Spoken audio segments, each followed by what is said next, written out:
everyone! This is Remleiz from 40k Theories, and welcome to this new episode of Adeptus Podcastus. And joining me as always is Tactica Imperialis. Do the intro. I just did. Oh, you want the... Sorry. And joining me as always is the interim Quizcasters champion, Tactica Imperialis. Fuck off. Yes. Hello, everyone. Sorry, I'm only going to do that once. Don't worry, I'm not that much of a whinge about it. But yes, I am shattered. It's been a very, very long day, and I am definitely ready for sleep. But unfortunately, the call of Podcasters is just too strong. And so I am back once again, and we've got a month's worth of crap to talk about. Yeah, obviously because of that, we're not going to go in depth for everything that happened over the last month because we simply won't have the bloody time. And I'm not editing a 5-hour show. Fuck that. I'm sorry. I just had enough trouble editing the quiz. I'm not doing a 5-hour show. Yeah. Piss off. That is primarily my fault because I had crap audio again. Well, at least you have an excuse for that this time, so... Well, yeah, it's funny. I'm just reading the comments because we're recording this actually on the day Quizcasters comes out, which is obviously... So it's interesting the first comments coming in, just being like, no teacher would accept Tactica's excuse for why the audio got lost. It's like, no, they wouldn't, but it's the reality of the situation. It is true enough, yep. So you're probably just feeling tired from your celebratory binge session, I imagine. You're just going all Kurt Angle, running around, going woo, and drinking a shit ton of milk. Well. So, in the news this week, where the bloody hell do we start? Right, so let's just get our ground rules. We are not talking Age of Sigmar faction focuses. I would love to because I play a few different armies and there's some good stuff there I actually quite like the look of, but we're just not. There's too many of them and it's pointless. We will talk about the new minis as and when they're relevant. So, for example, today... we've been given the Skaven Brood Terror, as well as the new version of the Knight Azeros, which is used to represent Taunus the Redeemed. And for those of you who may not know who that is... So Taunus the Redeemed is a Chaos Lord who was corrupted by Nurgle and was punched so hard by Galmaraz, Sigmar's hammer, by the Celested Prime in 1st edition, that he was redeemed and became a Stormcast, and he is a Knight Azeros, which is the lantern-carrying heroes. Ah, so it's that guy, okay. Indeed, it's a really cool piece of backstory to have, so I'm actually really glad to see him get a mini. And actually, I really like the Knight Azeros, like the original one, which is the lantern-carrying winged character. So I'm really glad to see that back in a new form, because I have both a Knight Venator and a converted Knight Azeros. So good to see that kit getting a refresh. It's a really interesting design, like the way that they've tried to hide the tactical rock using the capes and all of that, and hide his legs almost, which is a really novel take. But there's some really cool stuff in that mini, and I think that Taunus's head is much better than the standard, or certainly the exposed head looks awful, but that's personal preference, I think. Yeah. As for the Brood Terror, I mean, it's a Skaven abomination. What did you expect? It looks awesome. And I love the fact it's got like a warp fire thrower for its arm. I mean, it's just knockoff bloody Bone Ripper at this point. Yeah, but I can imagine you can have more than one of these. Yes. You only have one Bone Ripper, though. Yes, indeed. So, yes, it's a proper abomination with 2 heads and something like that. Apparently, even the Master Moulder is part of the fusion. Oh. So, if I read it correctly, to create a Brood Terror requires sacrifice on the part of a Master Moulder. Sometimes the personality survives this and steers it towards specimens of interest, but the majority of the brain power goes to managing all the weapons. Fair enough. So, yes, they are both pretty cool. I think this is a hero character, the Brood Terror. It's not a named character, but it is okay. It is a hero of some kind. Also, can we appreciate the fact that it's got a beard? So it does. A Skaven with a beard. There you go. Yeah, I'm sure it's not the first time. We also It's very uncommon. Yes, there are a couple of other minis that were revealed a bit ago. So the first is the Rattling Warp Blaster, which we saw in the trailer, which is just the most insane gun I've ever seen. Like, just hear me out here. It has 3d6 plus 3 attacks base. Right. And if it rolls a 6 to hit, it's an auto wound. Oof. And if it's within combat range of a hero from Clan Scryer, so if you've got a Warplock Engineer next to it, it's now 66 plus 3 shots. Oh, lovely. But for each one to hit you roll, you take a mortal wound, and it only has 7 health. So if you roll, I don't know, 39 attacks, and roll 7 ones, then you're dead. No matter how much damage you just did, you're also dead. So basically, this is just a Skaven version of the Hellblaster volley gun. Yeah, but it's also able to move. Fair enough. Yeah, the Hellblaster could as well, so I thought it had wheels. It does, but it's like pushed versus like this thing could probably be cranked around in a much more mobile way. The trailers really shows it rocketing around. Ah, okay. Are the wheels powered by little rats, like with a Doom wheel? No, more like push rats, more like like driving cranks. That's not as cool. Indeed. The other model was the Lord Vigilant on Griff's Stalker, which is not to be confused with a Griff Charger. They're clearly the same species, but just a variation. So these guys are the leaders of the Chamber of Ruination. They can basically ignore magic on a 4+. That's their whole passive ability for Ruination. They also get the ability to make a non-hero unit fight twice, which is a little bit ridiculous for Stormcast, but there we go. I can imagine. But I don't play AOS, so I can only take your word on this. Well, take it this way. You know those massive hammer-wielding annihilators that you saw last edition? You know, the big guys with the hammers and shields? Yes. Actually, no, they're not Ruination Chamber. So, you know the new guys, the guys who've got the massive axes and the guys who are almost not human? Yes. Imagine them fighting twice in one turn. In melee. Right, I get you. Granted, you get to attack normally and then strike at the end of the turn, so you don't get to go twice in a row, but it's still pretty powerful, considering how tanky Stormcast units are. Yeah. But yes, that is the miniatures bit of AOS 4. We're not going to talk all the rules. I've read most, if not all of them, but we're not going through every single one, I'm afraid. Sorry, there is just no time. No. Right. Speaking of models, though, can we talk about that new Genestealer cult model, the Giant Brain Man? Mm-hmm. The Benefactus, who's basically like, well, it's a Psyker, isn't he? So, which is a bit weird, because I thought like the Magus was the only one who's the Psyker, but okay, now we got another Psyker in Genestealer cults, aside from the Broodlord, obviously. I think this one is less about mind control Psyker, more blast you in the head Psyker. So basically, it's just a man cosplaying as a Zoanthrope, essentially. Well, apparently it's a new mutation, a high-minded vector for its influence, which can focus the broodmind into a las cannon equivalent. Right. It doesn't say what generation of hybrid this is, because, like... Well, it says it's a new strain, so... Yeah, I know, but it would still come at some point, because, like, you know how the Magus is always a 4th gen one, and, like, the well, we've got is like a 3rd gen. Humanish hands and 1 Genestealer hand, so... Yeah, and it's also got a tail. That's also true. Probably second. This is the first hybrid I've seen with an actual tail. Yeah, I think you might be right.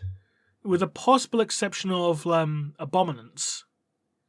Or Aberrants, or whatever they're called, or both. Well, I mean, they've got them in this Battle Force, and I don't see tails on them, but I could be wrong. Maybe I just can't see closely enough on the mini. But either way, it's cool. So this is part of the Genestealer Cult Codex. The Combat Patrol doesn't contain this new mini, but it contains a nice mix of stuff.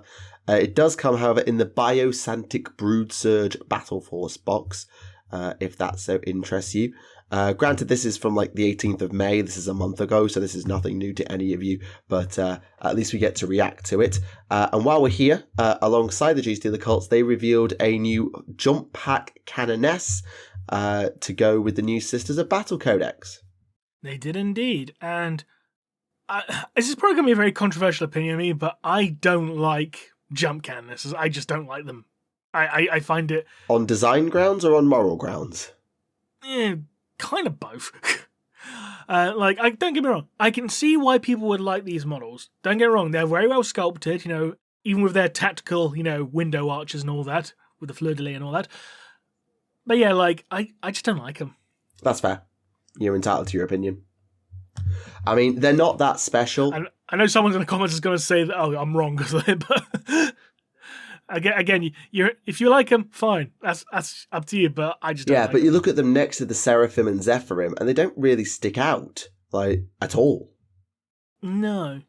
Admittedly, the one with an eviscerator is a really cool take. I think that's really cool. They're just flying into battle with a massive two-handed chainsword is really cool, personally, but... That's about all I've got to say. You know what else grinds my gears? The fact that they turn the eviscerator into just a regular double-handed chain sword, rather than actually being a massive chain saw like it was originally. This is true.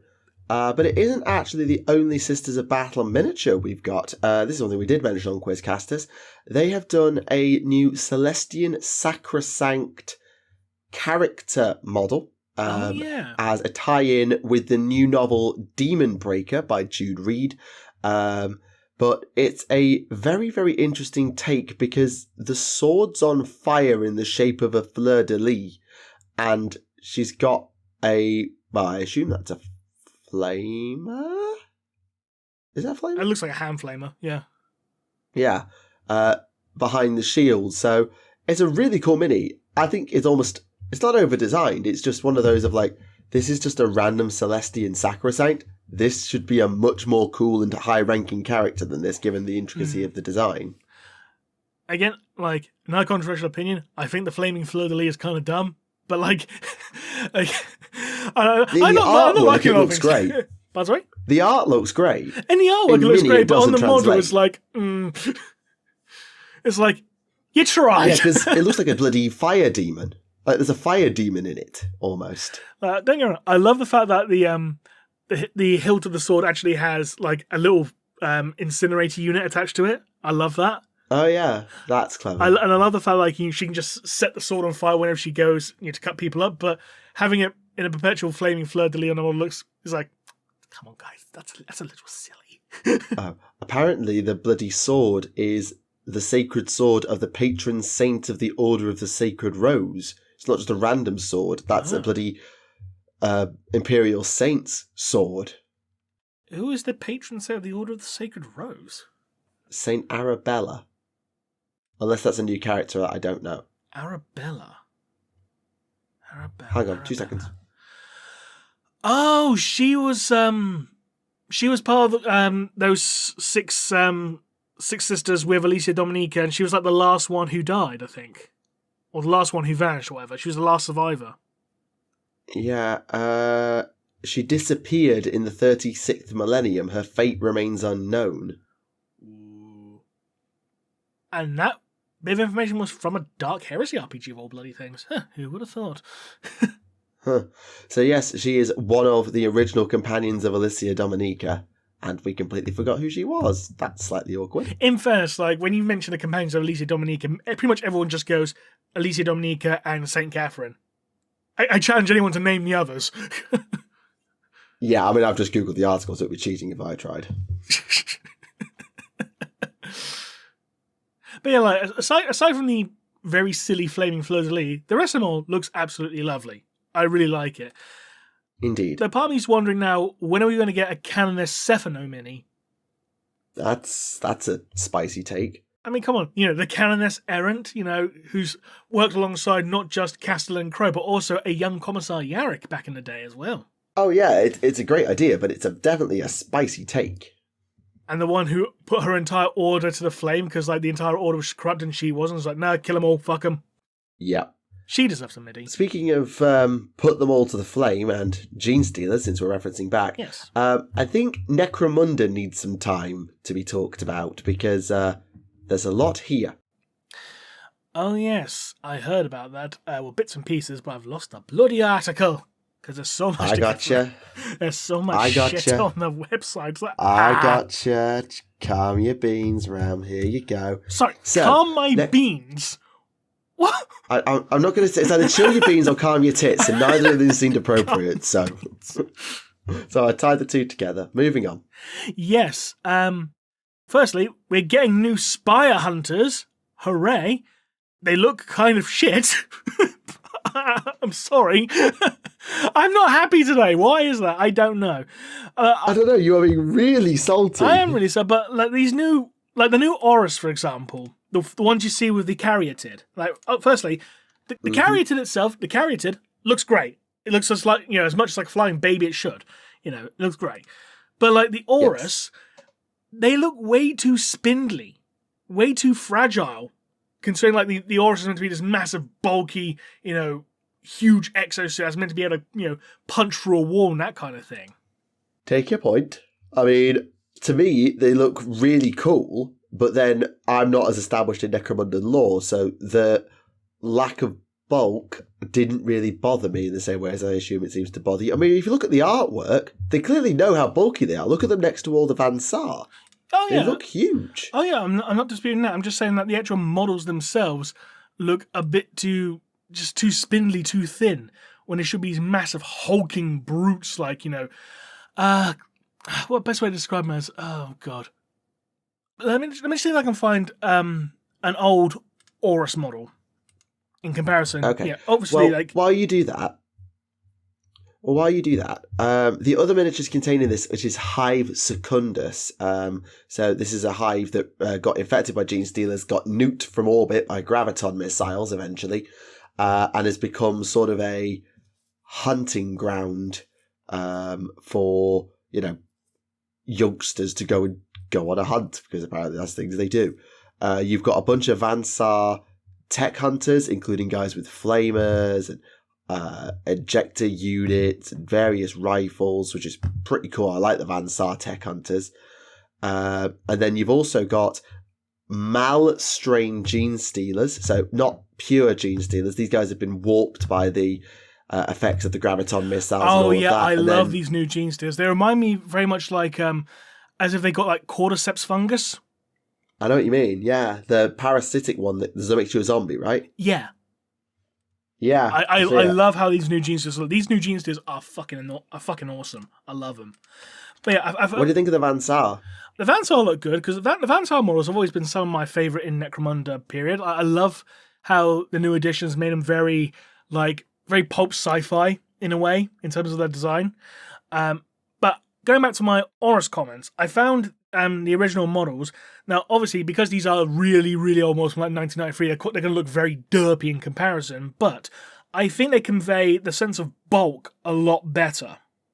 I see what you're saying. They're not like when you said really chunky, I'm thinking almost not Terminator plate and that level of chunk, but if what you see on the modern Spires is not chunky enough, then I'm thinking, what has it got to be? Like Terminator plate? I think it's the arms, because the new ones, you got the big shoulders, and then you got the skinny arms, and then you got the fat fists, whereas like on the original ones, it was just big shoulders, big biceps, big fists kind of thing. They looked like basically huge gorilla arms, essentially. Yeah. And it helped convey the sense of power and strength behind it. Plus the heads are, because they've bulked out the armour so much, the heads look really tiny in comparison compared to the old ones. And again, that sense of size is sort of changed. Yeah. And I don't like how on the new ones they got claws on the fingers rather than just, big chunky fingers. I think the power fist type fingers help them better, personally. I see the point, but either way, if these models interest you, basically this Hive Secundus box is a standalone dungeon crawler. That's what it calls itself, is a dungeon crawler.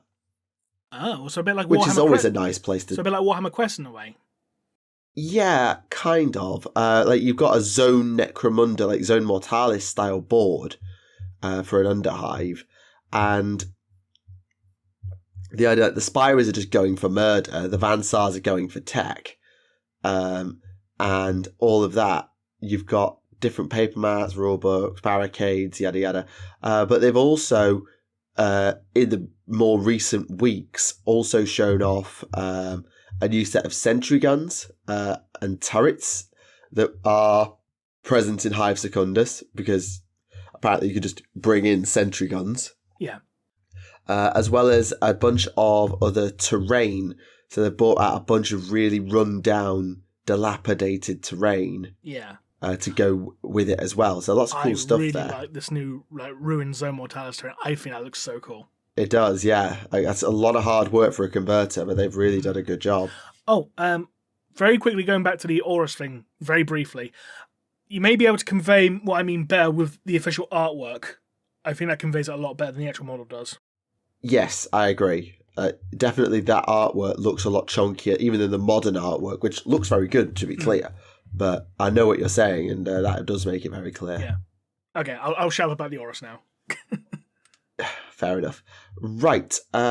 This stuff at Hive Secundus, Sister Battle, the Genius of the Gods, all came as part of a preview that they did for various 40k themed things. And the last part of it was Mechanicum in Heresy. So they've finally done proper Mechanicum in Heresy. We've got Thalax, we've got Ad Secularis Tech Thralls, and then finally a Triaros Armoured Conveyor. I love these plastic Mechanicum minis. I think they're great. And immediately I've seen people asking, like, yo, can we use these in 40k? And Games Workshop was like, no. I was like, you bastards. Yeah, they've made it very clear what you can and can't do. Like your Thalax are absolutely not transferable. You might get away with moving the Archmagos Prime character that they put in there, or that they are releasing alongside it as a Tech Priest Dominus. You could get away with. You might get away with using your Ad Secularis as Skitarii, though. Yeah, that's what I was thinking of.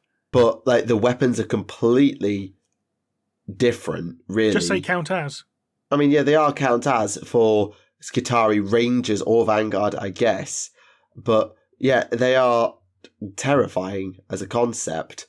Like, I love the fact that half of them are missing like half their arms. It's just been sealed off with, like, you know, like a metal stump kind of thing. Yeah, because they're like servitors, but they still have a soul. They're just completely overridden. So that's Skitarii in a way. No, Skitarii are cybernetic, and they follow their directives, and they're different. Again, this is like, you know, this is a punishment. So Skitarii penal troops. To be... Yes, almost. Okay. I think that's a good way to think about it. Like, they describe them as puppet conscripts. Right. Which is terrifying. They're also doing trouble with Castellax Battle Automata, which are probably close enough to get away with Castellan robots if you squinted. They're also going to be doing a Thanatar Kavas Automata with Thanatar looks awesome. I love that. With a plasma mortar. Yes. Big gun go boom. Indeed. So there's some really cool stuff for the Mechanicum there. Honestly, I've always liked AdMech, and one of the kids at Warhammer Club has now got an AdMech army, and I'm slightly jealous. But AdMech as a concept, as a faction, whether it's 40k or Heresy, have always been really cool. And they're an army that I'm like, if I had infinite time and infinite money, they are an army I would absolutely play. Yeah. And can we just... But I don't, and I don't. Can we also just point out how gorgeous the Triaros is? I don't know why it's got that weird shock prow design, but... It looks very 1950s sci-fi. It looks like something you'd see in Fallout, possibly. That's something the Brotherhood of Steel might have. Yeah, absolutely. I mean, apparently it's a shock ram, so you can actually literally blast through people with it as well, and it's got a flare shield. So good luck. With all the exposed panels, it makes me think, oh god, it's going to be a pain to paint. Oh god, yeah. Sub-assemblies, I think, is the answer. Yes. As is always the answer, sub-assemblies. I was going to say the answer is always prime your models, but you don't prime yours. Nope. And somewhere 1 million people are screaming in the comments going, why you don't prime your models?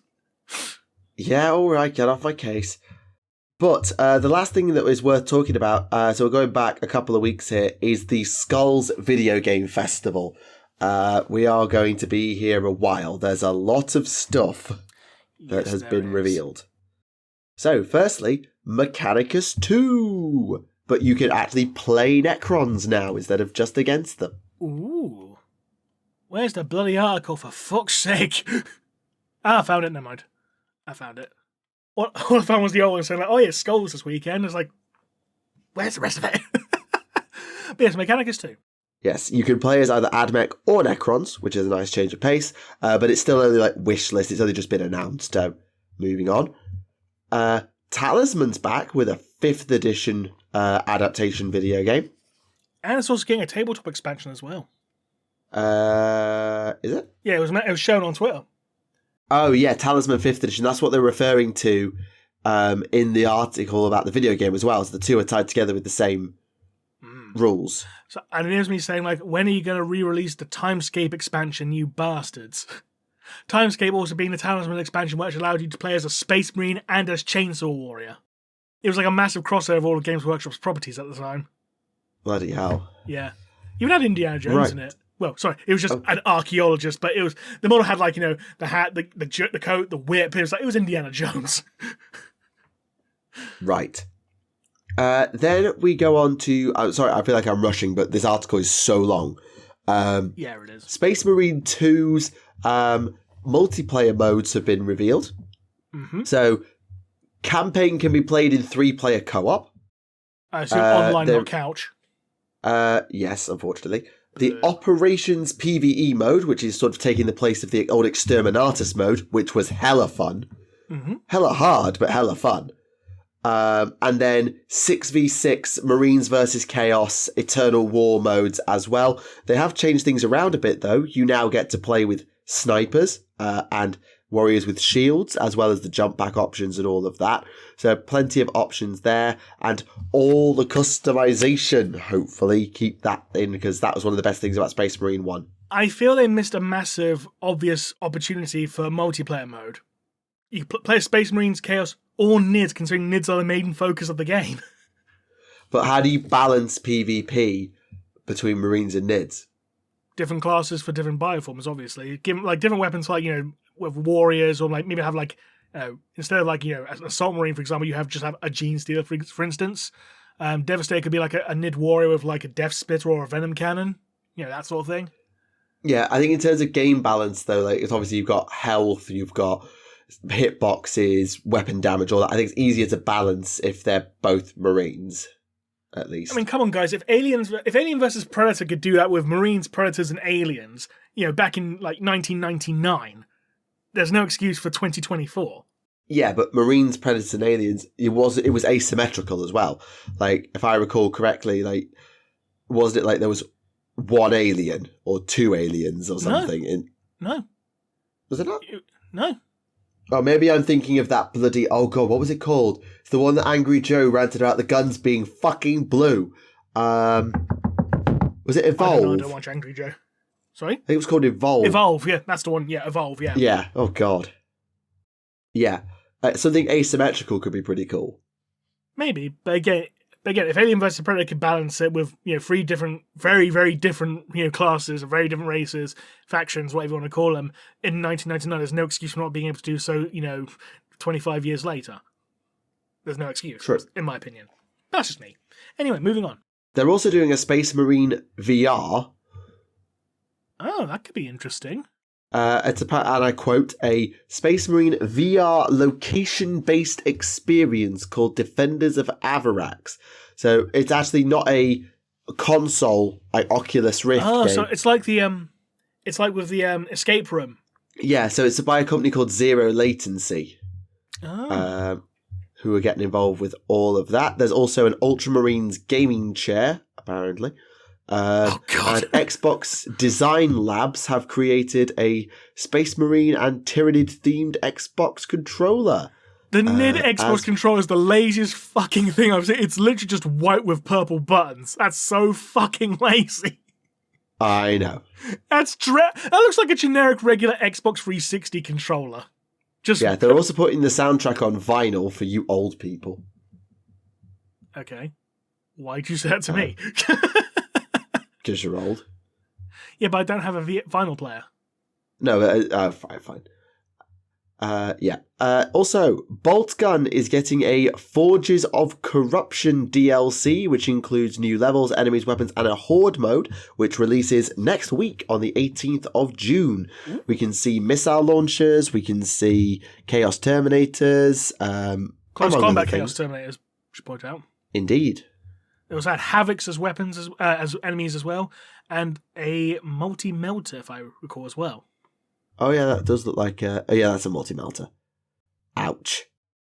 Rogue Trader is getting a DLC called Void Shadows on August the 8th, which allows you to recruit Death Cult assassins for the first time. Ooh. Total War Warhammer 3 is putting Karanak in it. Nice. And Dark Tide is getting a free update themed around the Mechanicus, allowing you to pick up new weapons such as the Bolt Pistol, Shock Mauls, Shotguns, and Ogrin Pickaxes, and an in-game event pilot called the Decollation Crusade to get in-game currency. Apparently that's coming on the 25th. Vermintide 2 are getting a massive update with a bunch of quality of life and loadout systems. I'm still surprised that game's being updated still. I'm surprised it's still getting content out of how old that game is. They're giving it a bloody multiplayer versus mode now. It's got an open alpha underway for that. Bloody hell. Yeah, still a thing. Blood Bowl 3 got new DLC yesterday, adding in the Necromantic Horror team. Nice. I love how goofy they look. Like, the ghost is literally wearing a bedsheet. Yeah. 40k Tacticus is a mobile game. Skip. Speed Freaks.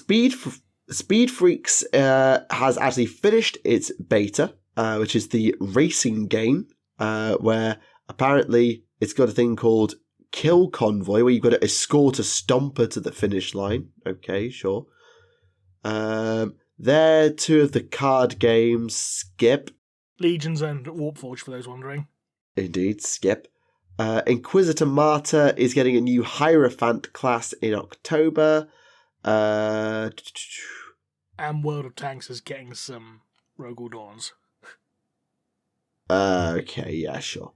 Why not? Oh, speaking of Inquisitor Martyr, apparently, I don't know if this is true, because I've only heard reports, I've not actually seen anything official, but apparently they're going to update the game to give it an actual offline mode, because that game, even if you want to play single player, you have to be online for it, which is a pain in the ass.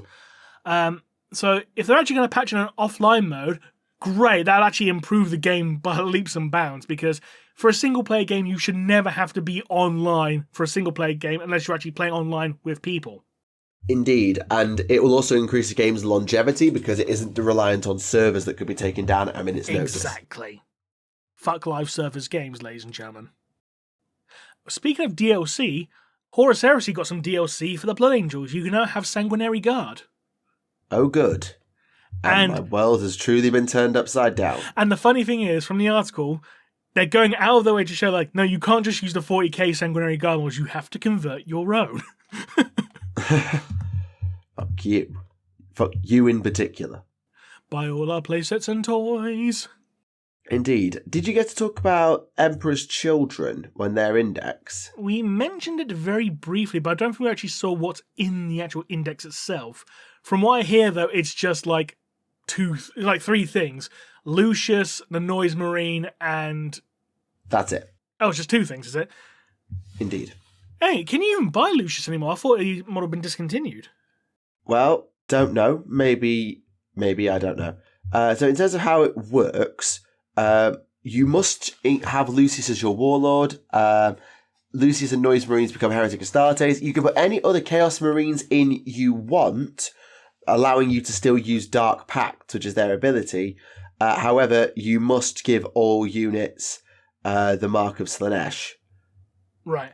And I just looked on the Games Workshop web store. The only version of Lucius you can buy is the Forge World Horus Heresy version, which is £37.50. Yeah. Oh, slight rant. Right, so, the new Sister Battle stuff came out recently, yeah? And part of the releases was the model for Pius Vaughn from Blackstone Fortress, but it was just been reclassified as like an Administorum priest or something. Where's the thing? Vaguely. Yeah, Minister on Priest with Vindicta. Okay, so her model is £21.50. Random. Yeah, £21.50. Now, bear in mind, at the time of recording, you can still buy copies of Blackstone Fortress the game off the Games Workshop web store for £110. So you can. So Pius Vaughan's model for the Sisters of Battle Army is about 1/5 the cost of the entire box set. And for those wondering, the entire box set gets you like, what is it? 2, 4, 6, 8, about 10 heroes, yeah, and a crap ton of Gribblies, like for your bad guys and all that. Yep. It's like how the fuck do you get away charging £21.50 for a model you can buy as part of a box set? No. Because it's easier to find £20 than it is to find 110. £21.50 is the ridiculous price, though. Oh, it is. It's way overpriced, but I think part of the reason is because it's easier for people to say, "Oh, I want that character. I can stump up £20." I mean, for comparison, for the Sororitas army on the Games Workshop store, you can get a Preacher with Chainsword for £13.50. Oh, well, that's not bad. So, considering this is like a priest, priest and preacher, why does Pius Vaughan cost like £7 more? Or £8 more? Sorry, it's £21.50. £8 more. Dear, oh dear. Like if they said it was like £17.50, you could probably justify that a bit more. But hey, even still, that's it's not as bad as the fact the new codices are now like £37.50 now. It's like, oh god, yeesh. Yeah. I was just looking at the rules for the Heresy Sanguinary Guard. Yes. Apparently, their entire gimmick is, we get to be bodyguards and all that, but they're actually only useful as bodyguards if you've got multiple of them in one squad, or if Sanguinius is dead. Oh. So they have the ability called Burning Wands, which says that when Sanguinius has 4 wounds or less, they get +1 attack. If he dies, they get another +1 attack. Right. But they're his retinue, meaning that if they're a retinue squad for Sanguinius, then how is Sanguinius taking the damage? Because they should be dying first. Yeah. If, however, you don't take Sanguinius, then you get +1 wounds caused counted in combat phases if you have at least 3 or more models within 6 inches of each other. Mm. Oh no, sorry. All units within 6 inches that are with at least within 6 inches of 2 or more Sanguinary Guard models gets +1 when counting the number of wounds caused for combat resolution. Right. And that's if you don't take Sang. So the only way they're actually any good is if you take Sang. But if you take Sang, they're his retinue, and as his retinue, they should be dying before he's taking any damage at all. So essentially, they're fucking useless. I mean, 2 attacks, weapon skill 5, perdition weapons, or, well, whatever perdition weapons are. I don't actually know what they are. Toughness 4, 2 wounds, 2 up armor, jump packs. Yeah, they're fine. 210 points for an assault squad with special weapons and the ability to be a retinue, I guess. You can only take 1 squad of them in your army. Yep, 0-1.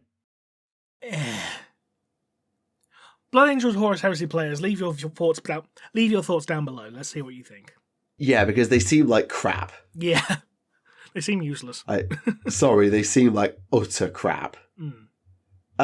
There's one other thing I did want to talk about. Their Morven Val book. Did you have a look at the special edition? I did. It looks very nice. The question is, however, will Games Workshop be able to sell it without being, trumped by the scammers? Nope. Well, actually, no, in fairness, I did manage to snag a copy of the Lilith Hesperex novel. So, I did manage... But that's a Xenos book. Even so, it's still a special edition, so... How long did it last? About an hour, if that. Yeah, because I saw a video from... I want to say it was Mini Wargamer J. Bear with me 2 seconds. which he always does a video called "And It's Gone" when things sell out. Apparently, there was something that didn't sell very well. I know. The Sororitas. I know the Big Daka was up there for like a few days. Oh, it was the Genestealer Cult's Battle Force. Ah, okay. So the Sisters Battle Force sold out in seconds, apparently, but the Genestealers one just didn't. People like Sisters of Battle. More like nobody likes Genestealer cults. Do you remember when Genestealers were like one of the most broken armies in the game? Slightly. I think that was back in 7th. They were good. I think when they first came out, I think they actually were broken because they had like that ability where they could just like pop out from underground anywhere on the table or something. The Genestealer ambush was a little bit broken, but yeah. Then it was a bit like playing against fantasy beastmen on crack. Hello. I'm a beastman. Don't know why I'm talking like this. No, that's a random one. And in what terms accent of... It's a Middenheim accent. We're from the woods there. But, yes. So, aside from Meta Watch and detachment rules and every single faction focus for Age of Sigmar and Rumour Watch, all the events news and all the stuff about Kill Team and Rumour Engines and Dawnbringers stuff and White Dwarf, massive Warhammer Plus competitions, including winning fucking disc plates, apparently. That's us all caught up on the news. And you know what? We managed to do that in 40 minutes. I'm actually impressed. Bloody hell. That's a new record. But you could tell how much crap we were skipping just to make that happen. Yeah, because there was a lot. Even with my tangent on the Horus, I'm like, the new one's shit. Indeed. But no, there's absolutely loads you can talk about in terms of different things.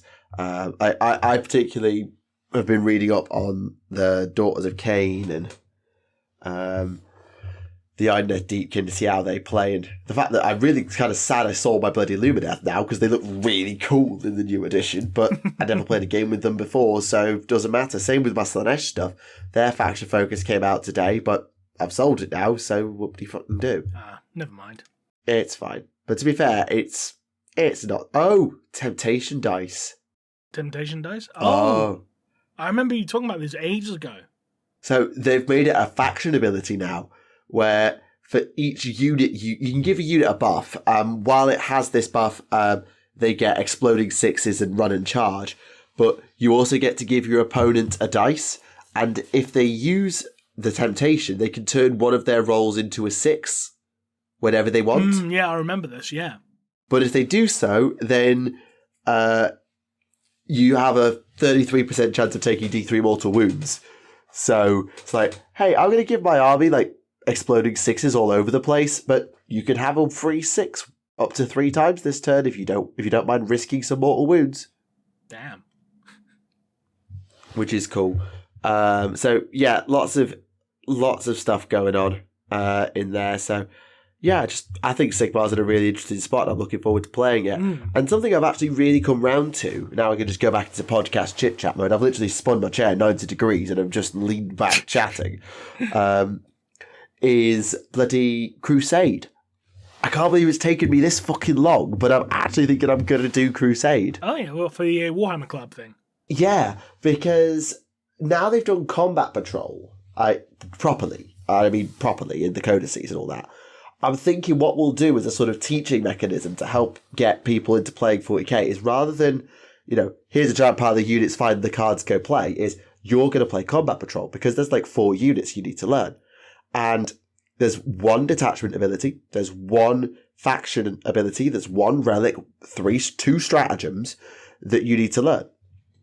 And that will help the students because most of them still don't play objectives, don't play stratagems, don't play relics, don't play any of that.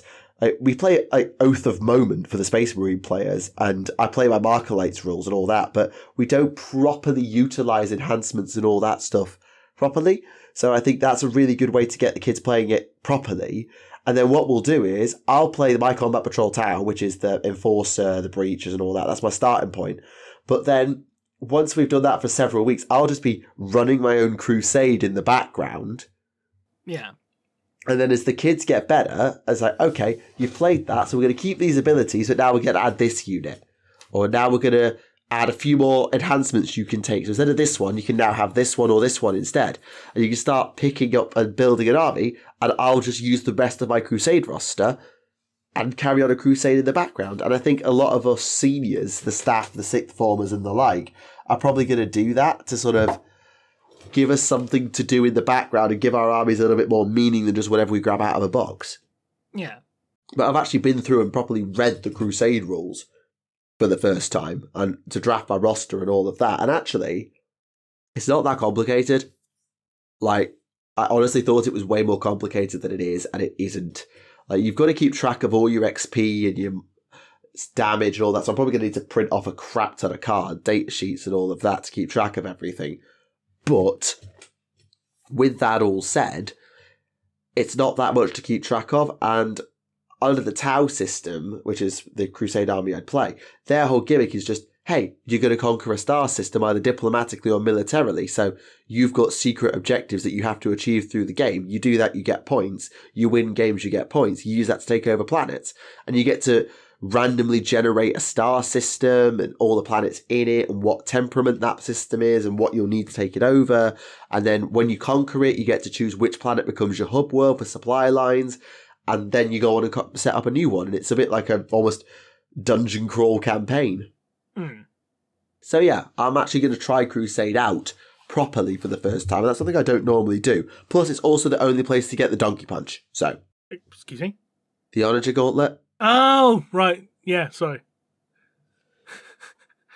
Brain fart. I was going to say, like that. I didn't come up with the name Donkey Punch for the Onager Gauntlet. That's not a Neve line. It is now.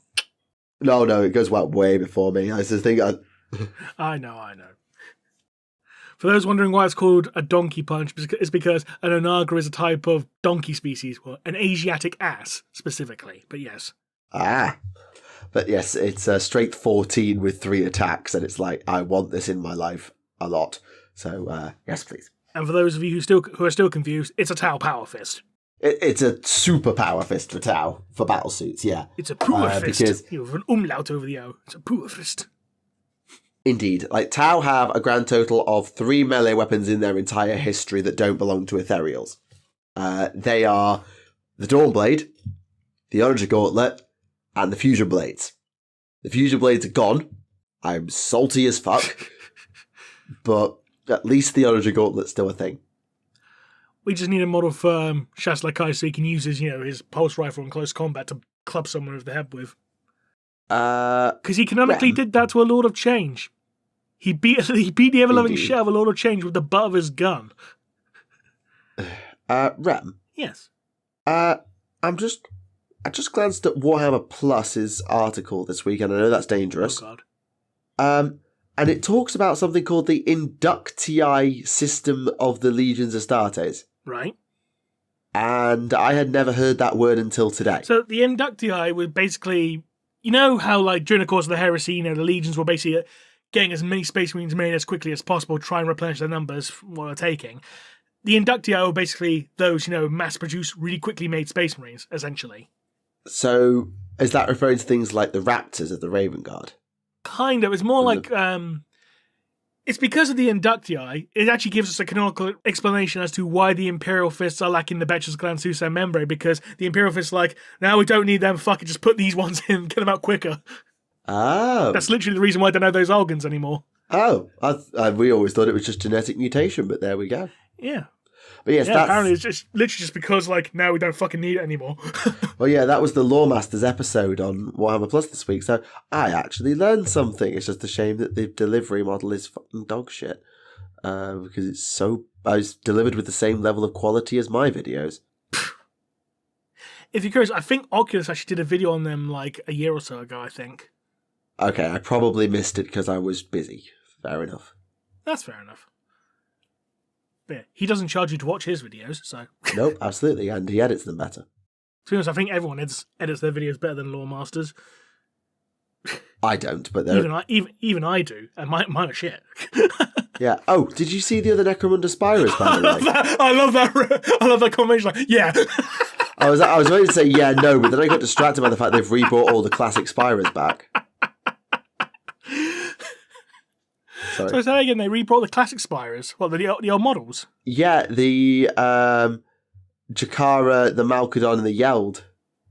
So are these new models for them, or just they brought the old models back?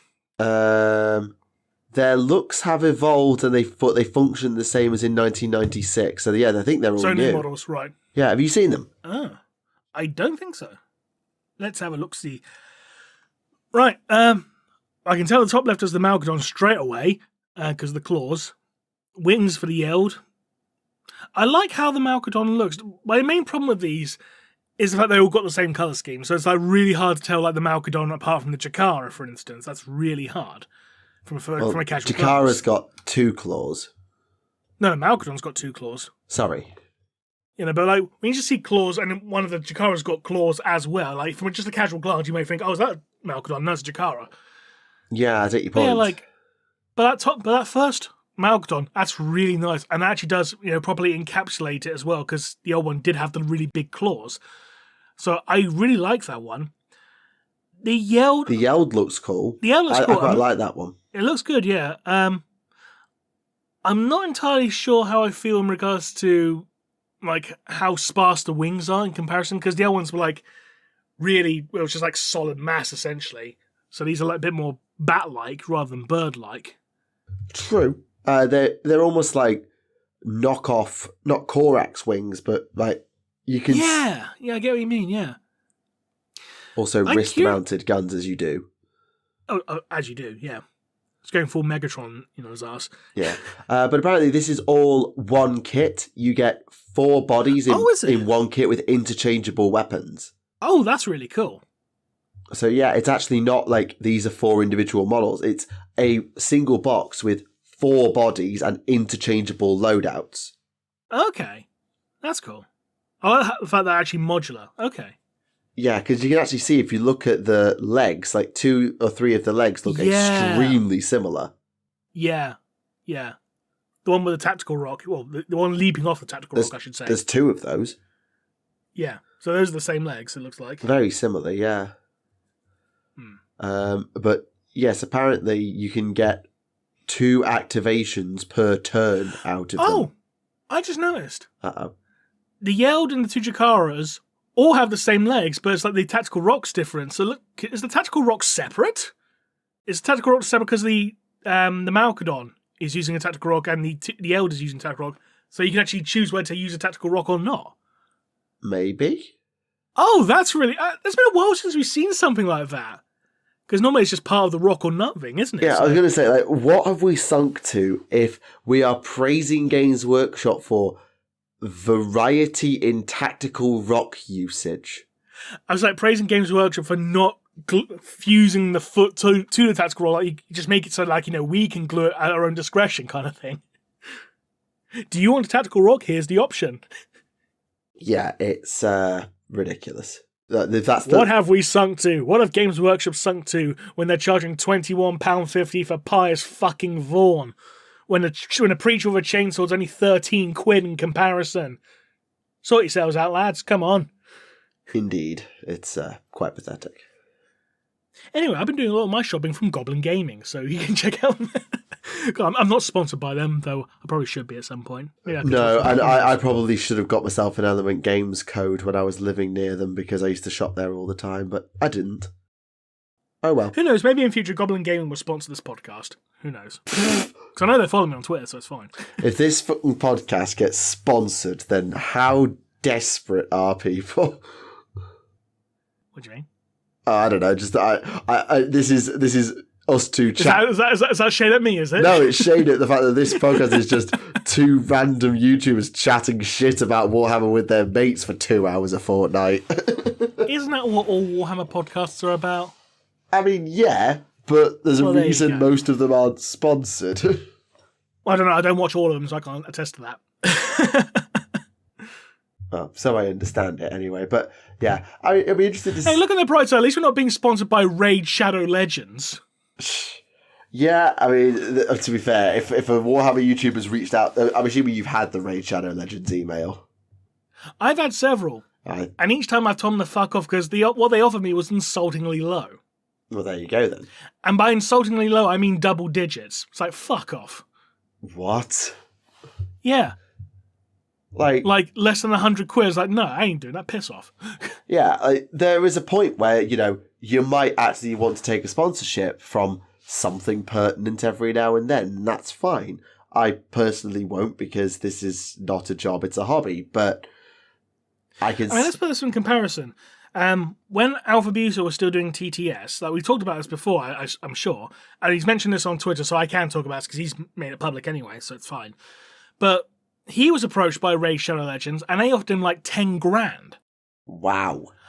And yeah, and it's like, he brought the meeting up. And it's like, do I take this or not? And we were like, mate, if you take it, we're not going to blame you because 10 grand's a lot of fucking money. We wouldn't blame you if it took that.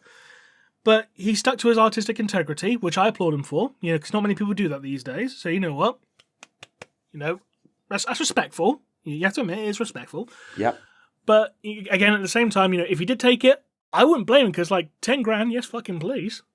If Raid Shadow Legends want to pay me 10 grand, I'll do a fucking Raid Shadow Legends spot. If they pay me 10 grand, ain't gonna happen because they offer me less than 100. Fuck you. Yeah, that's ridiculous. Yeah. Anyway. Slight tangent. Oh, it's fine. What have you been reading recently? I have been continually meaning to carry on with Flesh and Steel and never quite finding the time to carry on with Flesh and Steel. So you're not going any further in it then? No, I just keep really like, oh, I've got something else to do, or oh, there's a baby I need to deal with, or whatever else. I suppose you could use it for the baby's bedtime story. Oh God, I've got a funny story about that. So me and my colleagues at work actually bought a copy of General Relativity for Babies. I'm not making that up. What? That's actually real. Yeah, I'll send you the picture. Don't put it in the podcast. I'm sorry because I'm not putting. No, that's fine. I'm not putting a picture on the internet, but I'll send you the. No, of course not. I'll send you the bloody thing now. Hold on, because I've got a picture of her with the book. She was asleep because I tried reading it to her and she just fell asleep. So. Well, it's a bedtime story then. Perfect. Sure, let's go with that. Where is it? Nearly there. Sorry, I've got literal hundreds of bloody pictures on my phone now, so I was trying to find the right bloody one. As any proud parent should, I imagine. Yeah, there we go. I can't believe that's a real fucking book. It is. It is a real book, and my colleagues bought it for my daughter when I got back off maternity leave, and it was hilarious. So it's like A, B, C, D, E equals MC squared? No, it was more, Nothing. This is a ball. This ball has mass. That's literally the first 2 fucking pages. This is a ball. The ball has mass. It is not Catholic, however. Hey! Yeah, this is space-time. Mass moves space-time. And it's like, fuck it now. Was this written by Neil deGrasse Tyson by chance? No, but genuinely it was very funny when I opened it up. And I've tried to read it once. And as you can see the results yourself, it was not very effective. I mean, if you ever need to put her to sleep... Yeah, I mean, I'm going out of my way to try and inspire the nerdery of space. I was gutted that I fell asleep during the Aurora, and we didn't get to go out and have a look at the Aurora when they came out, and the Northern Lights and everything. I was gutted because they're so freaking cool. I just could... I'll be honest, I didn't even know the Aurora was even happening. I was just like, what's everyone talking about? I was like, oh, it's gone now, never mind. Oh, no, I knew, but on the day, I fell asleep, and because I had to be up for work in the morning, and I couldn't drag myself out of bed at 1 a.m. to go and look at them. But, oh, well. Ah, well. But, yeah, so that's my excuse, and I'm sticking to it. But, yeah, it's one of them. I do want to keep reading, and there's a bunch of books come out that I do want to pick up. Like, if I just go on Black Library's website for 2 seconds, I know there's a bunch of stuff I do want to pick up. Like, I've bought Bad Loon Rising. Oh, yeah. Which I want to get round to. There's the new Siege of Rax novel. There's the Dark Oath novel, which would be pretty good. The Death World Catacan novel could be good. Oh, speaking of the Black Library website, something I found quite funny today. Just going on around browsing it, and with the Horus Heresy stuff, sometimes you still get the Discover the Horus Heresy series reading order. Click here, and you click it, page not fucking found. Oh, yeah. It's like, well done, Black Library, well done. Well done indeed. Like, I get the fact that the Horus Heresy series is actually over now, but come on, at least get rid of the fucking portals before, like, killing the links off, you know? Yeah, that was absolutely doable, but there we are. There we are indeed. Yeah, it is just that there's a bunch of stuff I just do want to try or pick up, but what was the other one that I was seeing? The AOS. There was one in the AOS section a second ago. Yeah, like I said, the Darkest novel, and then there's I kind of want to try and get into Callus and Toll. Now they've got minis. I do kind of want to try and get into that, but I don't know. And then 40k, as I said, Siege of Rax, Death World. As part of me wants to try the Big Daka, there's a Titans God Machines omnibus that could be fun to try. The Fall of Cadia. I still haven't actually read The Fall of Cadia. Wait, what's this? Is that the... What's this? What's this? There's lighting everywhere. Oh no, that's just the omnibus of the Priests of Mars series. By the way, can we just appreciate how good the Priests of Mars series was by Graham McNeil? Have you read them? No. Very good. So I can't appreciate them yet. No, I can give you a very short, sharp summary of the base concept being explorator fleet goes exploring, and there's Lost Mechanicus, there's Eldar, and you've got Titans and Space Marines and all the stuff. And it's been a long time since I've read them, but I always come back to thinking, those were really good. They've stuck in my brain as one of those novels of, that was really, really good. Fair enough. I just think back to some of the novels I used to read, and then you've got like the ones that have stuck with me. There's Hell's Reach, aka one of the best introductory novels to 40k I've ever fucking read. Mm-hmm. There's Priests of Mars has really stuck with me. The Araman books until it got weird in the fourth one, but that was only a couple of years ago. Yeah, that fourth book was a bit, wasn't it? Yeah. And then what was the other one that really stuck with me that was really, really good? Hunt for Voldorius. That one was really good. Mm-hmm. And the original Death Watch novel. Oh, the Steve Parker one, was it? Yeah, because Shadowbreaker's got Tau in it, but even the first one was really good. It's got Gene Stealer cults and everything. I think it's the one with the Exorcist and a really cool Dreadnought and stuff like that. And I just remember... Oh, and Rin's World. Oh, yeah. Yeah. Alicio, you've lost your arm. No, I didn't. It's over there. Classic line. Classic Alicio Cortez. Yeah, absolute classic. So yeah, that's a shorthand to say the Space Marine Battle series was really fucking good. Except for the books that really weren't. Damnos. Okay, but minus Damnos, like Death of Antagonists, Hell's Reach, Architect of Fate, Wrath of Iron, Gildar Rift, Rin's World. Yeah. I'm just trying to think if there's any more now. Space Marine Battles novels. I'm trying to think if there's any more because they were really, really... Oh, Battle of the Fang as well. Yeah. Forgot about that. Hunt for Voldorius, Purging of Cadillus, Legion of the Damned, Siege of Castellax, Pandorax, Maladrax, Death of Integrity. There's so many. Like Purging of Cadillus is the bloody... That's the novel about Nazdreg and the Cadillus Harbour and Pacina 4. Battle of the Fang. Oh, is that one where the man blows himself up? Maybe. But like I own... Veteran Sergeant the Man. Or Nambre, as Snipe like to call him. I can't remember. Oh, The World Engine. That was a cool novel. I don't remember reading it, but it was cool. Tyrant of the Hollow World. Oh, Calgar's Siege. That's the short story about where Calgar held an entire gate for like a day against orcs on his own. I think. See, whenever you mention Calgar, I just remember this. I just go back to that clip from TTS where he's just picking up the Necron monolith and just slapping people around the face with it. Oh dear. Yes. No, not the monolith. It was the pylon. Sorry. Yes, it was. Yeah.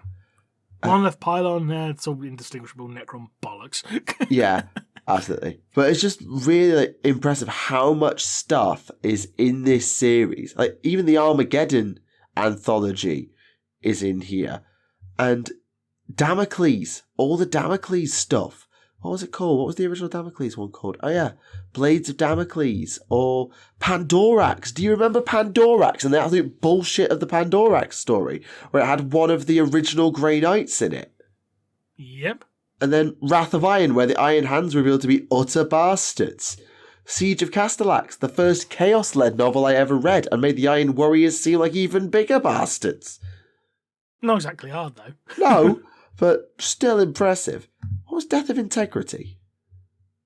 That was Guy Hill. Fun enough, that's one I've actually started reading, so... Okay, I'll shush. I haven't gone that far in it, though, so it's not going to be a full summary of the novel, but it does end in a natural cliffhanger, so I can talk about that much. Fair enough.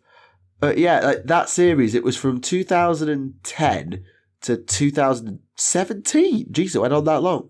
But yep. Just in there is just banger after banger after banger after banger after banger. All right, Seamus. Yeah, all right, you got it.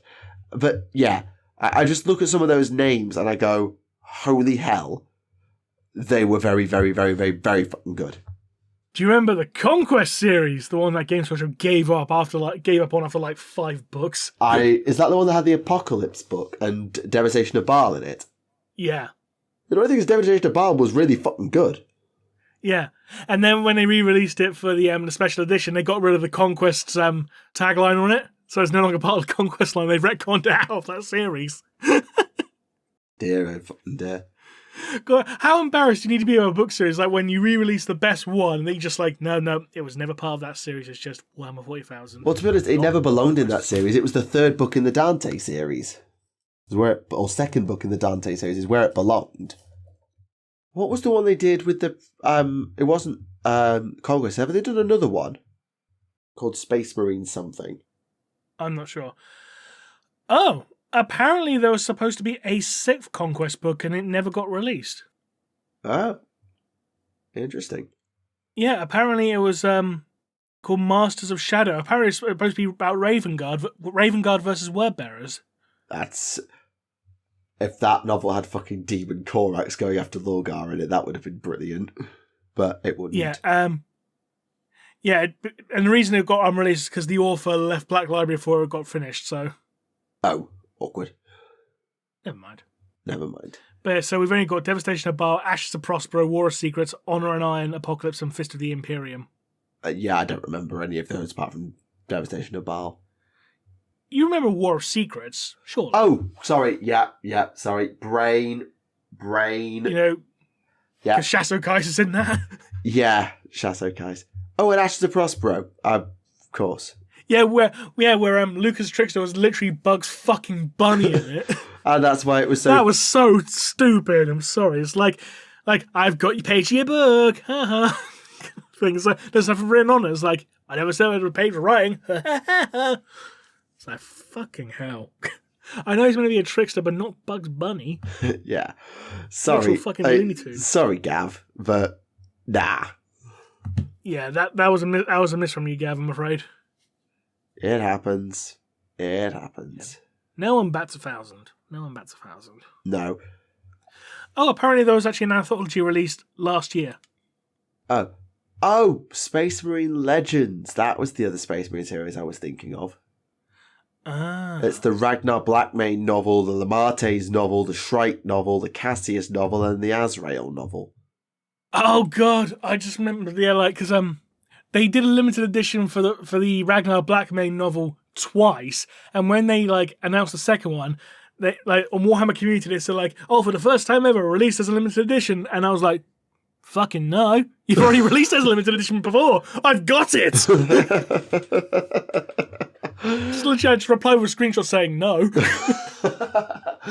Yeah. Shrike. Why don't I remember the Shrike novel?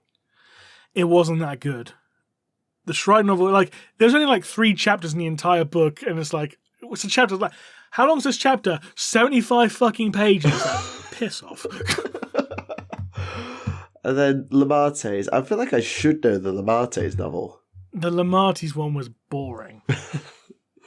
It was boring. It's like, okay, but the premise makes it sound really exciting. Like Blood Angels and Mordian Iron Guard versus World Eaters, and there's literally like a tornado made of blood. Okay, that premise sounds cool. And you read it's like, this is the most boring fucking book I've read in ages. Yeah, sorry, David Annandale. It's weird because like so many of these like dedicated little mini-series things end up being so crap. Like the Primarch series, for instance. The Luther novel. I actually find the Luther novel was actually all right. It was the Sigismund one I thought was a bit iffy. Oh, with the Sigismund one having Fafnir ran on Terra with Sigismund, despite the fact that Fafnir ran as Imwetian. Well, that's just bad continuity. That's just bad writing. Yeah. But I thought Luther was all right. Valdor was okay. Didn't think much of Sigismund, and then we got the Eidolon coming out soon. Yeah, it's one of them of like... The Eidolon one coming out. The problem with the Luther novel, I think, is the same problem that the Cypher novel has, is those characters are such a big fucking deal that there was no way you were ever going to do them justice without spelling out their backstory. And Luther, you can do that, but they didn't. And Cypher, you can't do that by design. They did spell out his backstory a bit, in fairness. Because he had all these flashback scenes during his youth before he even met up with Lionel Johnson, so... Was that Cypher or Luther? Luther. Oh yeah, Luther you can. Cypher you can't. But Luther, you've also got the whole thing of was Luther corrupted and all other things about it. This whole rambling on about Lion will forgive me and all this, and it's like, well, actually that plot thread's gone because Luther got abducted and now Lion's fucking back, and the plot's gone nowhere. He didn't get abducted, he just escaped. Broken out, abducted by demon princes, escaped. Insert preferred term here. It was escape because Luther woke up in the midst of Marbus' invasion of the Rock and saw a cell door open, and it's like, right, I'm off. End. It's just the whole Lion will forgive me. Oh, Lion's back now. That plot thread's gone fucking nowhere. I'll tell you what is a bit of a weird plot thread. The fact that the Rock gets invaded on a weekly basis, it's almost like, it's on a meme level with Fenris being invaded by the Thousand Suns every Tuesday, Fenris has only been invaded by the Thousand Suns twice. I'm pretty sure it's technically 3 times, but I think there was another time as well, in fairness. But yeah, regardless, it's a bit of a meme, the Rock's been invaded how many times now? I count... Because there was the incident with Marbus, there was the incident with Vashdor. I'm pretty sure during Warzone Fenris it actually got invaded again because the Changeling was on board. So the Rock is as much a meme as Fenris is. Yeah, and I would to be fair, Fenris I can only genuinely count 2, which is after Magnus came back and when Magnus got banished by Bjorn. I mean, if you just want to include invasions in general, you can also include the times it got invaded by the Ecclesiarchy. Yeah, okay, so you could add one more for the Plague of Unbelief, but. Regardless, it is a bit silly the amount of times he's been invaded. How many times has Kievar been invaded? 1, probably. I can't even name any. Well, I know Medusa got invaded once during the 13th Black Crusade, but that's only because it's right next door to Cadia. Chigoris got invaded by the Red Corsairs. So Chigoris did, yep.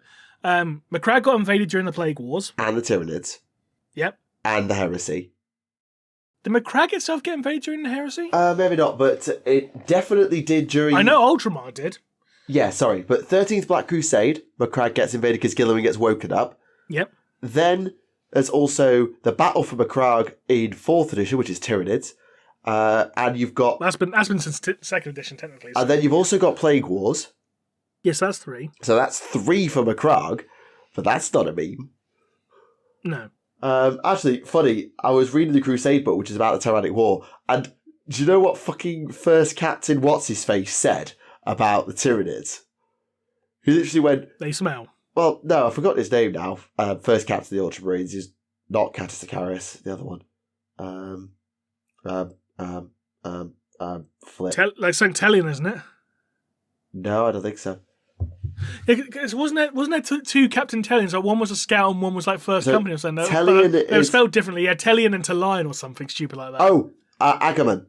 That's his name. Agamemnon. All right, okay. So yes, Severus Agamon's line is, the Tyranids have invaded the galaxy from the west because we've stopped them at Macragge, and thus they don't want to go from the east again because we beat them. So they're going the other way. We must travel across the galaxy and prove that no matter where they go, the Ultramarines will be there to stop them. Or words to that effect. It's so fucking Cringe. petty. Oh dear. But, and then you got yes. Baal invaded during Devastation of Baal, obviously. Nocturne got invaded during the Horus Heresy. Baal got invaded by Fabius Bile, because Tomb of Sanguinius and all that. Yep. Well, what was that? You were Nocturne. Did Nocturne get invaded by Dark Eldar at one point, and that's why Vulcan murdered them? They got raided, but I'm not sure the same thing as a webway game. I'm not sure if that counts the same thing as if it's a raiding party rather than an actual army kind of thing. Okay, yeah. But like, I know the Death Guard actually invaded it during Horus Heresy. Yeah. Because obviously with the Dracarys, you can use the same argument for Jagoras as well, so... Oh yeah, I'd forgotten about the Dark Eldar raid on Jagoras. So who else was there? Who else? I'm pretty sure Kievar's like the only place that hasn't been invaded, unless you count like, Alpha Legion infiltration. Which we don't. That's Black Ops rather than actual invasion, so... But then are we counting the Rock being invaded with the Changelings infiltrating? Are we counting that? By that logic? Well, didn't they actually have to fight demons alongside the Grey Knights on the Rock, though? Well, yeah, but that happened because infiltration and then suddenly demons. Which the Alpha Legion is infiltration and suddenly raptors. Yeah, but suddenly demons does count more of an invasion. It's like, here's a portal, now it's a huge demonic army invading. Yeah, and let's not forget how many times has Terra been invaded? 4. Siege of Terra, War of the Beast, Suddenly Demons, and G-Stealer Cult? I was actually thinking more of, Reign of Blood? The Siege of the Ecclesiarchal Palace? Hang on, no, that's not the one at the dawn of the 42nd, the Adeptus Crusade, when Terra was besieged and... No. Okay, so Horus Heresy, that's a given. War of the Beast, it was never actually invaded per se, it never actually got past the moon. So, Reign of Blood, because, Gog Vandar took over Terra and then Space Marines invaded Terra to claim it back. Okay, yeah, that counts. That definitely counts. Yeah. The, quote, Second Siege of Terra, which was basically all the demons erupting via Secrex Maledictum. Yeah, that's the one I'm trying to refer to, yeah. Yeah. And then you got like 3 Gene Stealer cults on Terra already. And unless you want to argue, well, there's an army of Drukhari Grotesques as well, invading under the palace.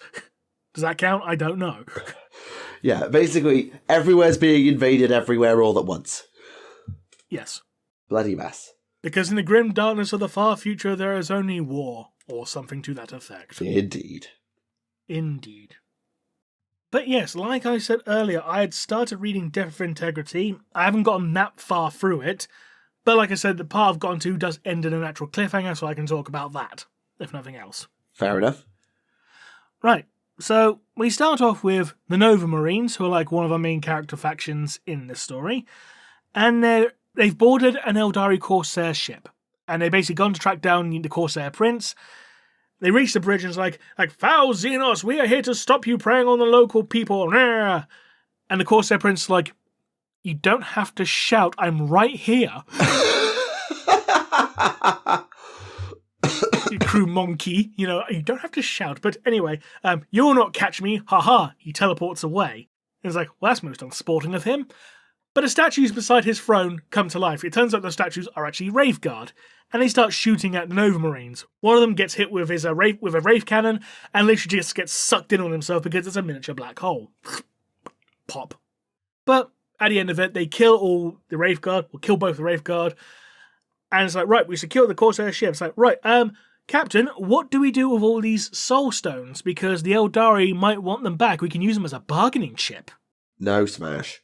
Yeah, literally, because Nova Marines are like, yeah, fuck aliens. No, smash. Just smash them. And a bunch of Eldari got fed to Slaanesh that day. Indeed. Happy Slaanesh. Indeed. Happy Slaanesh. Now, sometime later, the Nova Marines get contacted by the Blood Drinkers chapter. The Blood Drinkers have requested the Nova Marines' aid in dealing with a space hulk called the Death of Integrity. Roll credits. Indeed. And the Blood Drinkers have been tracking the Space Hulk for like either months or years, I can't exactly remember, but it's a very long time.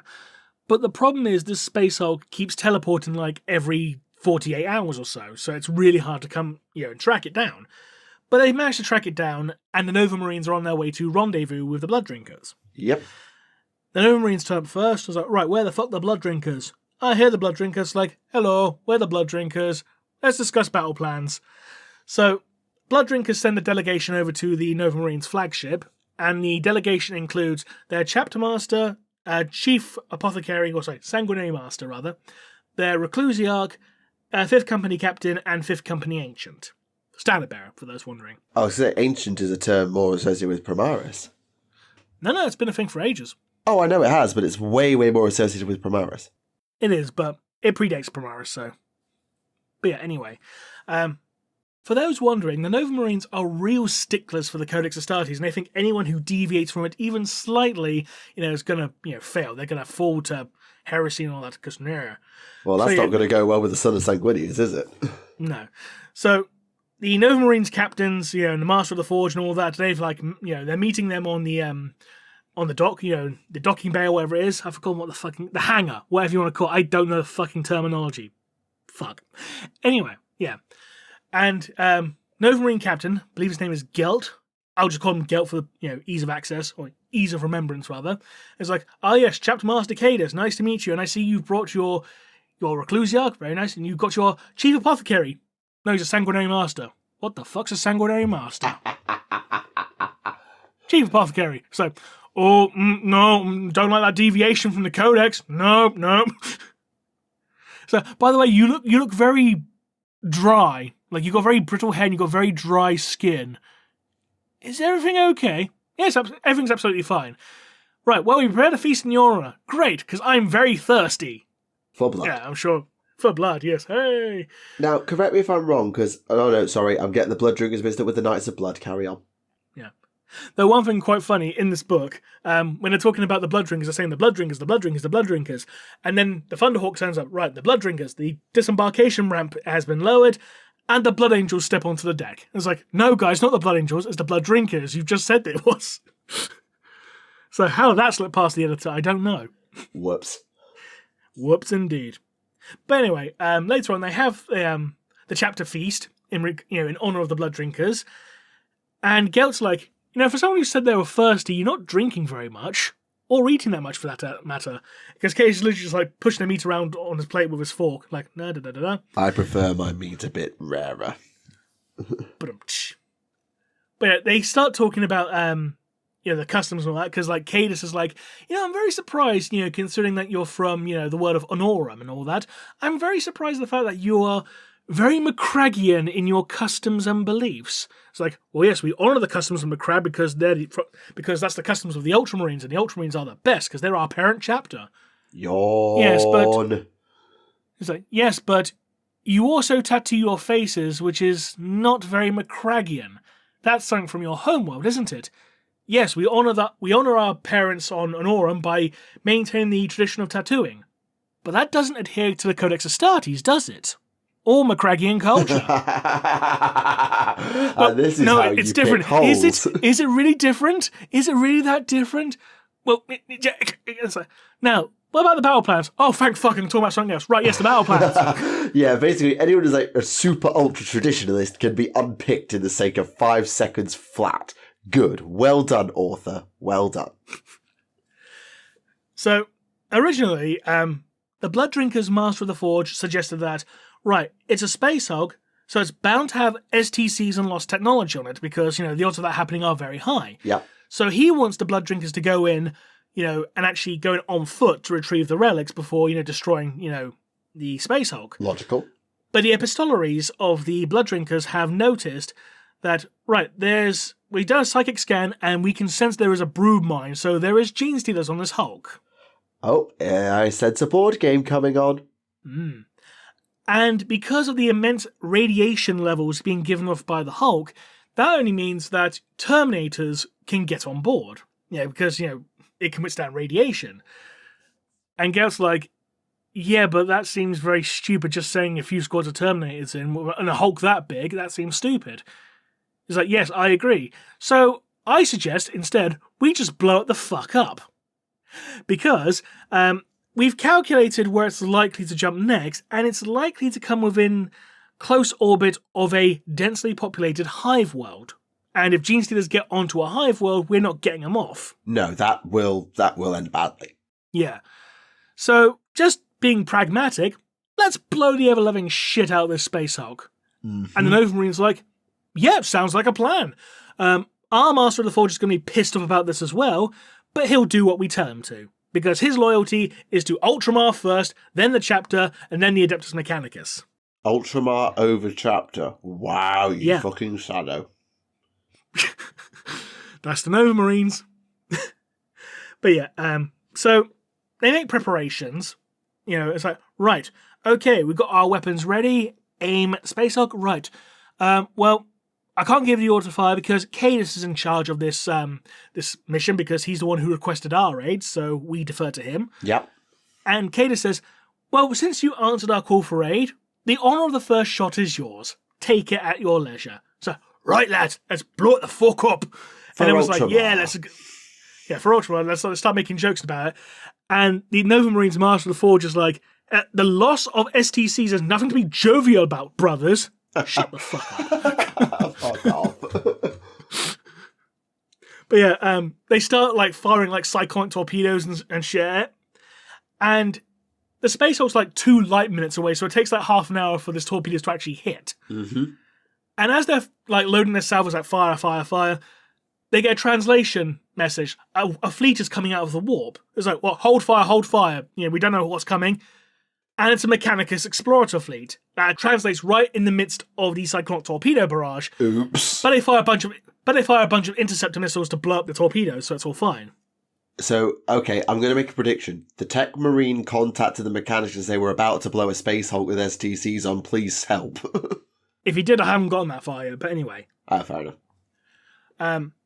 The Nova Marines are like, what are these idiots doing? Like, they could have gotten themselves blown up. Like, you know, we should contact them. And then before he can actually contact them, Cadus is broadcasting a message to both the Mechanicus and the Nova Marines saying, like, Mechanicus vessel, you are interfering with an Astartes operation. Your sudden translation and interference will be interpreted as an act of aggression. Stand down now. And the Nova Marines are like, what the fuck are you doing?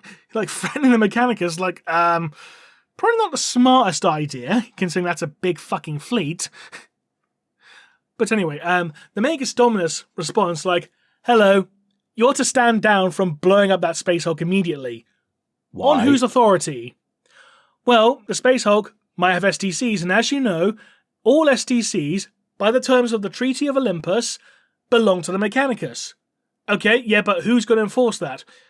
Well, my sponsors, the High Lords of Terror. Oh, fuck. They've got the Fabricator General.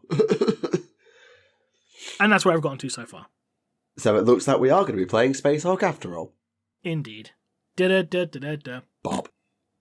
But no, that does sound really interesting. And I've never really read into the Nova Marines, and I'm really glad I didn't, because, God, they would piss me off so much. They're basically the Ultramarines turned up to 11. It's not about that Ultramarines fanboys turned up to 11. Yeah. Like, courage and honor, courage and honor. Like, I could make so many real-world meta jokes right now, but I'm not going to, because it's just not worth the flares and the flag. But you know what I'm getting at. Yeah, just a tad. God almighty. Thank God for the blood drinkers putting them in their place. Tell you what, though, I really hope one day, I know we'll never get it because it's set in the ancient past now, but I wish we got some more time with, like, Blood Angel's successors, like the Knights of Blood, because I mentioned their name and I got thinking about Devastation of Baal and the way the Knights of Blood went out with Gabriel Seth, and I was just like, they were so fucking cool. I really wish we could have more time with the Knights of Blood. To be honest, I think we should just need some more time with Blood Angel's successors in general who aren't the Flesh Tearers. I'll even take more Flesh Tearers. We haven't had that much. I mean, we did get one fairly recently. You know that novel about the Flesh Terror chaplain? Okay, yeah, true. But last time we saw Gabriel Seth was Devastation of Baal and the aftermath with the Primaris. Yeah, no, but when was the last time we had anything about, like, say, the Angels in Carmine? Oh, yeah, absolutely. I'm not saying... Or the Angel Sanguine. I think the last person who did the Angel Sanguine story was fucking C.S. Goto. Jesus. But, I mean, apart from the Dante books, which had been over for ages, and more recently the Mephiston books by Darius Hinks, what's the last Blood Angels novel we had? Well, that wasn't Horus Heresy. That was modern day, not the Dante series, not the Mephiston series. Is it? I think that would have been James Swallow stuff. And that's over a decade old now. The Raffin stuff, yeah. Yeah, like... I think it's older than a decade, yeah. Yeah, like, I'm not taking away from the amount we've given the Blood Angels with the Dante series, which is fucking awesome, and the Mephiston series, which is also fucking awesome. Like, Darkness in the Blood is brilliant, and City of Light is weird, but really good. And, what's the... Astaroth. Oh, shit, yeah, the Astaroth stuff. But that novel was crap, so it doesn't count. We were literally talking about the Lamarte's novel half an hour ago. Yeah. And that was crap as well. That was also crap. Oh, no, I tell you what. Blood Right by Rachel Harrison. But that was a novella, so does that count? Sort of counts. Yeah. But yeah, I mean, that was 8th edition, so... Yeah, that'll do. But then, that makes you think then, which first founding legion, I already know what the answer's going to be here, I'm pretty confident, needs more novels? White Scars, probably. Oh, is them or Raven Guard? Or Salamanders? Where's the last Salamanders novel? Funny enough, I think the last one was Rebirth, which was supposed to be that start of a trilogy, and then Nick kind of never bothered finishing the trilogy. Whoops. Because you had the Tome of Fire series. That was decent, I believe. Yeah, and Rebirth was supposed to be the first book in the sequel trilogy, because if you actually look in the opening page of it, it says, like, check out other books in the something series, and haven't listed the names yet, so it's like, okay, so when are you going to release them? Yeah, then Dawn of Fire happened. Yeah. But no, I think it's either White Scars or Raven Guard really need more stuff, most of all. Yeah. Like, Ultramarines, what the fuck, who cares? Imperial Fists, don't get loads. I mean, there was 7th Retribution, which was pretty good. There was Maladrax, which I believe was okay. Fist of the Imperium, if we're counting that. Mm-hmm. I think that's it for Imperial Fist novels that I can think of. Let me have a look. Indeed. Space Wolves have had loads, like loads. Blood Angels have had plenty, which as we discussed.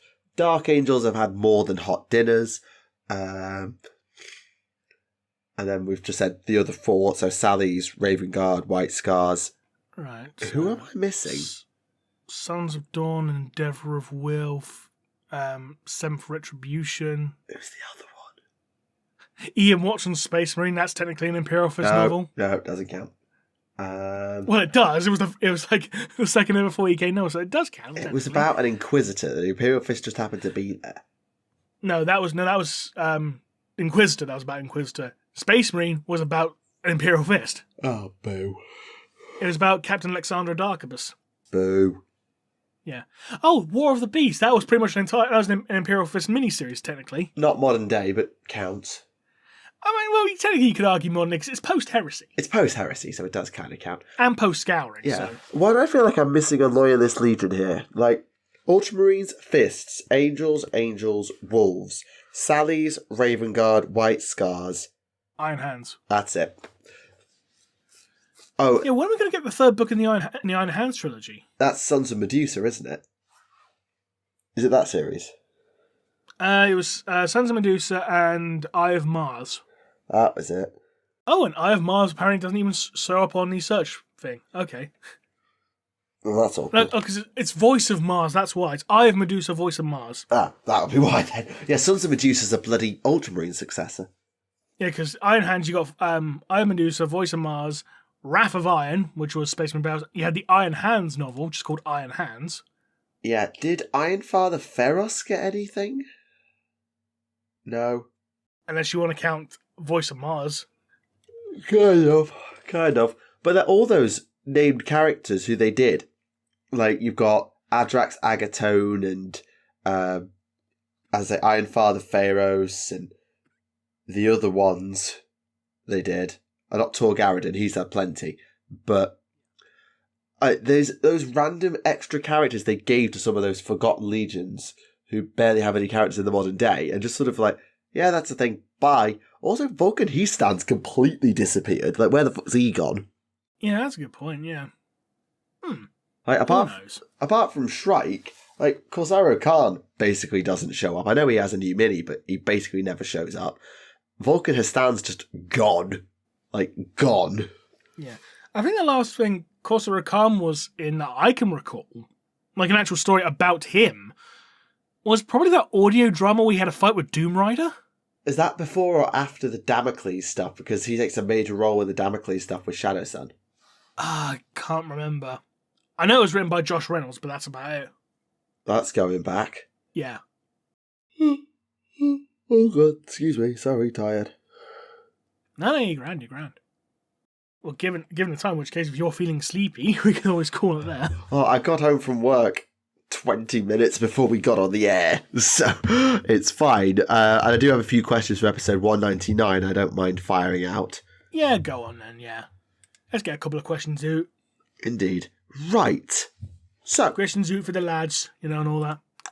So, I realise we're fighting against the tide of retcons here, but I wanted to get your thoughts. The Eye of Terror is the birthplace of Slaanesh in M30-ish, correct? Yes. However, correct, yes. The area of space around it was seeded with Necron pylons with a special density of Cadia, which were then later turned up and was shrinking the eye before Abaddon threw his toys out of the pram. Was it just luck that the Krons constructed additional pylons on Cadia, or did they somehow know that it was going to be the right place to put them? Funnily enough, this is actually explained in the Fall of Cadia novel. Go on then. Basically, the Secretrix Maledictum, all the worlds along its edges have pylons. And the reason why is because that was like a fissure that was created during the events of the War in Heaven.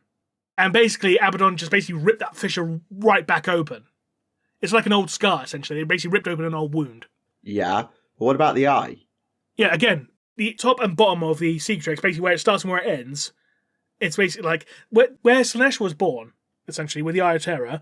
That's basically one of the stitches being popped, essentially. Oh, because I think the reason why this comment is asking this is because obviously the ancient Eldari Empire was located there-ish, but did the Necrons extra seed that particular area with additional pylons because they knew it was going to open at some point exactly there? In fairness, they might have done. I mean, they have chronomancers. Also, the Chaos Gods have always and never existed all at once. Yeah. But in regards to the Secretrix Maledictum, the reason why there's pylons all along its length is purely because it was a wound caused in the War in Heaven. So, and where the Eye of Terror was created was basically a stitch being popped, essentially, to oversimplify. Okay. Yeah, at least we actually got an explanation. Yeah. Sorts. That is good. Do we have examples of factions other than Chaos with scrap code using things like technological viruses or cybernetic warfare? I'm pretty sure the Necrons have done it. I'm pretty confident the Tau have done it. Yeah. And I'm pretty sure the Drukhari have actually done it as well. Yeah, I was going to say the Eldari, but yeah, the Drukhari probably have too.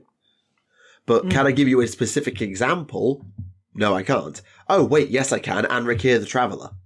Ah. Because he can hack vehicles, can't he? Yes, he can, if I recall correctly. Yeah, there you go. There's one. Hooray. Right. This is a bit more open-ended. If you could write, rewrite, or retcon events like the return of Guilliman and or Lion, or more broadly, the arrival of equivalent characters, who would you choose to write or rewrite, and how would you do it? I mean, in regards to Guilliman, him being the first to come back does make sense purely because they actually knew where he was. He was in the Temple of Harold McCrack stuck in a stasis ball. But would you do it through technological miracle suit and Eldari magic? To be honest, I'd probably just go Eldari magic. Like, it's the power of the god of death. I ain't got to explain shit, essentially. Yeah, but having the Eldar be responsible for resurrecting a Primarch seems a bit odd. In fairness, they did actually explain during 7th edition the reasoning behind that. It was all part of the Eldai's plan to, continue making humanity a bulwark against chaos. It's like, okay, but what's gonna actually help humanity do that then? We bring them back one of their god princes. Yeah, I mean, the other option would be, can we not just go to Commorragh and get Jagatai back? It's like, are you kidding? I got kicked out of Commorragh because I caused a disjunction. Yeah, but there's plenty of Inari sympathisers within Commorragh. Like, where the hell has Jagatai Khan gone? Like, just have them open a rift to where his bike's going to be in 200 minutes and have him just ride back out into the void. Hey, surprise, it's Korax. True. I will never let that meme die, because it was perfect. What about Lion? I think Lion's return could have been done better, rather than just him, turning up out of nowhere. It's like, hey, by the way, I'm helping the Blood Angels punch Angron in the face. It's like, the fuck? Because, the thing about his novel, which was supposed to detail his return... It didn't. It didn't really. He just woke up one day, in fake Caliban. It's like, where the fuck am I? Kind of thing. It's like, okay. How'd he get out of the fuck... I know they invented the Shadow Walk ability just for okay, this is how he got out of the rock, I suppose. But he's never had that ability before. No. I think it would have been really cool. But then again, you could also argue that Korax never had the ability to turn into a flock of ravens. No, but that was the warp. Yeah, but aren't all Primarchs part of the warp? Yeah, but there's #the warp did it, and there's a guy asleep in a rock somehow gained teleporting powers. At least Korax has been in the warp for 10,000 years, at least. If that. But it wasn't even that long. It was about 500. But yeah, still. Years. Point still stands. Yeah. But I think what I might have done with Lion is have the whole Vashtor thing. They go in, they invade the rock, and they get what they want. But in doing so, they, for example, send tremors through the rock's core, to where Lion sleeps, and it either rouses him or it disturbs the Watchers in the dark to the point they wake him up.